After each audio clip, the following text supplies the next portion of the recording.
We have some guests. David Woodruff. David. Good morning, Billy. Good morning. And Greg Z. Say your last name. Zywosinski. Zywosinski. Correct. All right. Okay, Greg Z. Thanks for coming in this morning, both of you. And all right, now you're here to talk about. There's a display at the airport on the Knollwood Maneuver. Correct. And the Knollwood Maneuver was like a D-Day. Like a D-Day invasion, actually. Like practice for D-Day. Well, right.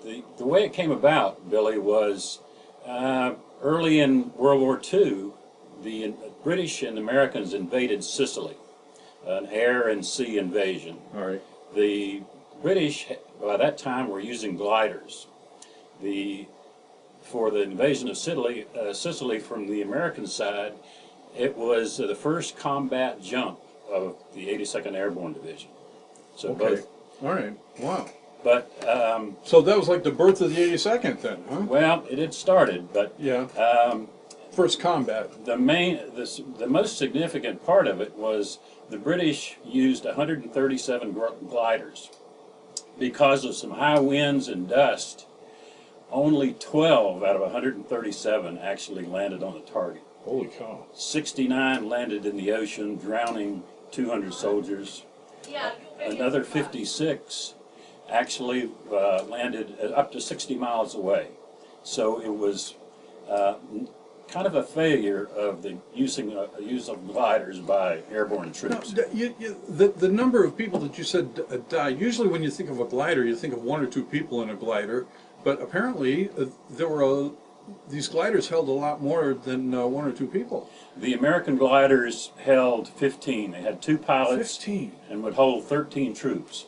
Wow. The British were of similar size, but think about it, 69 of them went down in the ocean. Holy cow. So I'm not sure, because some of the gliders also carried equipment as well as. Okay. Okay. All right. So Now let me ask you this. I mean, it's got to be somewhere that this happened, but why Moore County? well, we're the Am I birth- getting ahead? Yeah, well, look, we're Okay. sort of the birth of the airborne. Because of that disaster, basically, Camp McCall had already been started. All right. Okay, thought of and started, but wasn't complete yet. So the Americans kind of liked the British glider thing, so they added glider training to the airborne training that they had planned for Camp McCall. All right. And Camp McCall is here, of course, because Fort Bragg is so close. After the disaster at Sicily, the American defense people were unsure whether to use gliders or not. So what they did was they came up with an exercise to determine whether, once and for all, whether we would go into the glider business. Yeah. So the plan was to have this military exercise. The objective was Knollwood Airport, and on a cold, rainy, miserable December night, 5,000 troops descended on Knollwood Airport in gliders and by parachuting. So, and again, leading up to that event, the entire area, a 40-mile radius of Southern Pines, was basically shut down. Power was cut because they were afraid paratroopers might fall into power lines. Yeah. No lights were to be visible within this 40-mile radius. No cars or pedestrians would be allowed on the streets. I remember as a child here in Southern Pines, we hung quilts and blankets over our windows to make sure not even candlelight. Yeah, right. So anyway, as a result, they that first night they dropped 5,000 people in gliders and paratroopers, landing all over the place. But the primary objective was Knollwood Airport. They had a defending force. You know, these were basically war games. They called exercises. All right.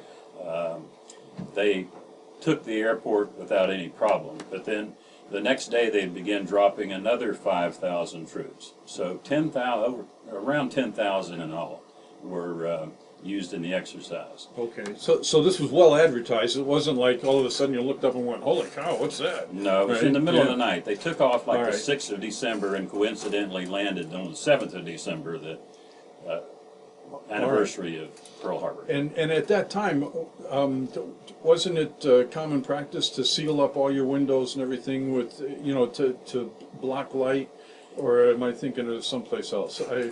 No, if the it was only when they called Civil civil defense, Yeah. excuse me, call for a blackout, then they say okay. All right. And part of that, of course, was to enemy bombers coming over and not being able to see the targets, Yeah. basically. Right. Okay. Yeah. So, and that was very important. I know they had those drills. I mean, I remember diving under the desk in school and everything, like that desk was going to. Do you remember the searchlights? That was one of the most interesting things to me. And the air raid sirens, and Right. and I wasn't even born yet, and I remember all that. Oh, I know you were good. That's good. All right, so now what's at the airport right now? There's some kind of a display out there. And Greg will have to address the company that basically put the design together, and it's, I think, It's supposed to be design basically group. All right. a permanent display. They wanted to have visitors coming in through the airport during the open and so forth to be aware of the significance of that tiny little airport here in our midst. All right, and so now, Greg, just to prove that I can say Zywosinski. You did. And now you're the big cheese at the what? You're the president of. I'm such a big cheese that you don't know what I'm here for. At the Moore County Historical Association, County. I'm one of the co-presidents right now for All the right. second year. All right, and so now this out at the airport, I get my car, I drive out to the airport, and I go where? And you go into the airport and you go over to where the baggage handling area is, where baggages come off of planes, and to your right you'll see a 3-foot by 7-foot pictorial display of the Knollwood Maneuver project, including text that describes what you're seeing. And again, this was put together by Vicki Stone over at the Village Design Group under our auspices, and I think we funded the project, or at least I signed the check for it. So anyway, it took a long time, and it's a very nice display for visitors and locals as well. I encourage anyone out there listening to this to go out to the airport to look at it. This commemorates a very important event in the life of this county. Yeah, I guess so, right? And why have I not heard of this before? I mean, now apparently there's some focus being brought to this, but where's it been? I mean, David, can you? Well, I mean, why all of a sudden are we putting up a display? And I mean, well, let me tell you, Billy, I've written a book about growing up in Southern Pines. I was born and raised in Southern Pines, and I intermingled stories about what I remembered from childhood and so forth. Yeah.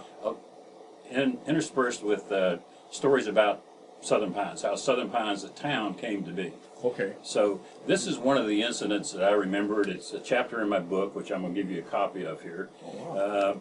But I'll also show you there's an article that I've written about. I've written several of them about it, but there are some pictures about the gliders. I'm a kind of an airplane nut to begin with. Oh, these are in the Right. me too. So- That's why I asked you about the gliders. Well, I think you'll find some very interesting. So that's kind of why it came to fore. It's such a significant event, but one that's little known. Yeah, and so hopefully we're bringing this about. Now, the Historical Society has put this out there, and you guys came in to advertise it. And let me talk to you again, Greg. I mean, tell me more about the Historical Society. Can you use volunteers? Can you use some money? Can you, do you have fundraisers? And what are you going to gain from this? I mean, you wrote a check to put this out at the airport, is this bringing attention to the Historical Society as well as letting people know about this maneuver? Well, that's a lot of questions there, Billy, but the answer to all of them is yes. Yes, we do, and we've been around since a year before I've been around, 1946. So we've been around a while, and we have a lot of wonderful volunteers. We have 18 board members, and we always need volunteers, donations, money. This is the kind of project that we get involved in, where we're involved in promoting the history of the county in various ways, and this is one of them. And this, I assume this will be a permanent display there. How long permanent is, I don't know, but it'll be there for a long time. Right. To commemorate that event here, and we're constantly, we have a lot of other things on the drawing board that are too many to go into here, and that's not the purpose of our visit. But yes, we have a website, we have a wonderful Facebook site. I'm very new to all this terminology, but even I know how to find our Facebook site now.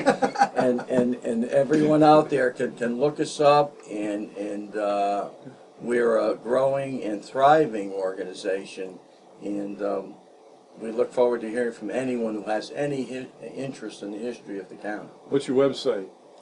Our website is info at morehistory.com. Info@morehistory.com. My colleague says no. It If you just Google Google, more there you go. history, you will find it. It's a little early in the morning for me to remember these. Is there things. is there someplace on that website that you can donate? I mean, click here and Yes, all yes. My colleague Sue Bachmeyer runs that, and she informs me that yes, they can. It's a very simple matter. Probably wouldn't be simple for me, but Right. but it'd be very simple for most people to donate, to volunteer, or to get more information about the organization. Yeah. All right. Well, for you and me, the other day, my wife and I were driving along in the car, and we have this satellite with a Sirius radio, and we had it on the 40s on 4. And the guy comes on and he goes, okay, well, that was, probably Louis Jordan or something. And he says, all right, he said, you can get us on Facebook. Whatever that is. and I cracked up. I'm like, yeah, that's, the 40s. Well, we have a wonderful Whatever that is. Facebook site where photos and stories are constantly updated by Sue Bachmeyer, and she does a wonderful job with that, and Yeah. we're so grateful that she's part of our organization. Yeah, and she won't be talking on the air. Right? She's already told me. She said, I don't want to talk on the radio. I'm with you on that social media thing, Yeah. Billy. I can barely find some of those things too, but thank goodness Google is so good. Yeah, that's right. All right. Going back to one of your early questions, I want to say that we have so many military coming into the town now, and that's one reason that we want to let them know that. Oh yeah, you're right. With that base reallocation thing that Sure. they've got over there, and yeah, a lot of people coming in military. This is a great place to live, and the history. I think the people that come here, myself, I came from Ohio, but I'm interested in history, and I'm also interested in the history of what was here back in the day. I mean, the railroad that came through Vass, and Vass was named after the president of the railroad, right? But I mean, the whole county and everything has just amazing history going back to the Civil War and prior. I right? have all So that you in my bring book there. something- I hope Oh, you'll, do you yeah, really? right. All So right, I hope good. you'll enjoy some All right, of that. now, And I promise not to even mention that the Veterans Day weekend coming up in November, that we're pointing towards the veterans in Moore County also. But we'll Oh. be back later to talk about that. all right. Now, what's the name of this book? It's called Taproots: Tap Roots. Tales of Growing Up in Southern Pines and Some Other History. All right. Now, I wonder if this is available anywhere. Right now, at the Country Bookshop, of course. No, all right. And especially at the Shaw House, Yeah. operated by the Moore County Historical Association. All right. So David Woodruff and Taproots: Tales of Growing Up in Southern Pines at the Shaw House. And I've been over to the Shaw House a number of times. They had the antique fair outside the Shaw House. And boy, we just stole some things over there. I mean, and is that going to be coming up again sometime soon? Absolutely, and you can't just go in and go right back out when you go to the Shaw House. You need to look around. It is a fascinating place. Yeah, that's right. And no, you have other places too, though, right, Greg? I mean, Well, yes, we did. We also own and operate the Bryan House out in Carthage, along with the McClendon Cabin, and of course we have 5 buildings here in Southern Pines, including the Shaw House. So we encourage anyone to come out. We're open Tuesday through Friday, 1 to 4, for tours. A docent will take you on a personal tour, and we do many tours during the course of a week or a month or a year, and we look forward to anyone who's never been to the Shaw House to please come out. Again, Yeah. that's Tuesday through Friday afternoons, 1 to 4 o'clock, and someone will take you on a tour. and how old is that? When was that built? Well, the different buildings were built in different years, and there's even some dispute about Oh, how old a couple of the buildings are, but and I don't know those just off the top of my head. All But the 1700s, 1800. 1800s. Okay. Well, All right. one 1700. Yeah. All right. Yeah. No, that's what I think. That is the Shaw House the oldest one. I think it is. Right. It's the oldest, certainly in the southern end of the county, that's sitting on its original location And it's right at the corner of Morganton and Broad Street Right. in Southern Pines. Okay. Yeah. Right. And so I'm looking forward to that the antique thing again, and you know the fair that you have, and It's and the other second. things. It'll So be the second Saturday in October. I think it's the 11th. okay, second Saturday All in day October. long. All day long, and get there early. We bought some really cool things in there. Well, we're sorry to hear that you stole some. Oh yeah, well you know, I mean. but we'll keep an eye on you next But I time you got come. I didn't mean you know. Not literally, we get my- understand. We'll price things a little higher when we see you come through the gates. So you know, I like to get my Christmas shoplifting done early, but we got good prices. Let me say that we didn't steal them. We got good prices, and I recommend anyone go there, and they can get good prices too. Thank you. Thank you for that All right, clarification. yeah, man. Thanks for coming in. Did we cover everything that you guys wanted to cover? I mean, go to Google Moore County, North Carolina history, and you'll come find, to our website. Yeah, and you can find out a lot more about And this, more. I'll bet. And if you got some extra time, maybe you want to call somebody and volunteer. Is there a number that they can call? Sue? Ah, 2051. 692-2051. We're in the phone book. We're on Facebook. We have a website. We're easy to find. And if anyone can't find those, they can always find me. I'm the last name in the phone book. all right, thanks. Thanks for coming in this morning. And go get this guy's book, David Woodruff, Taproots, over at the Country Bookshop or at the Shaw House. And you'll find tales of growing up in Southern Pines. And if you're interested in the history here, I'm sure you'll find something interesting there.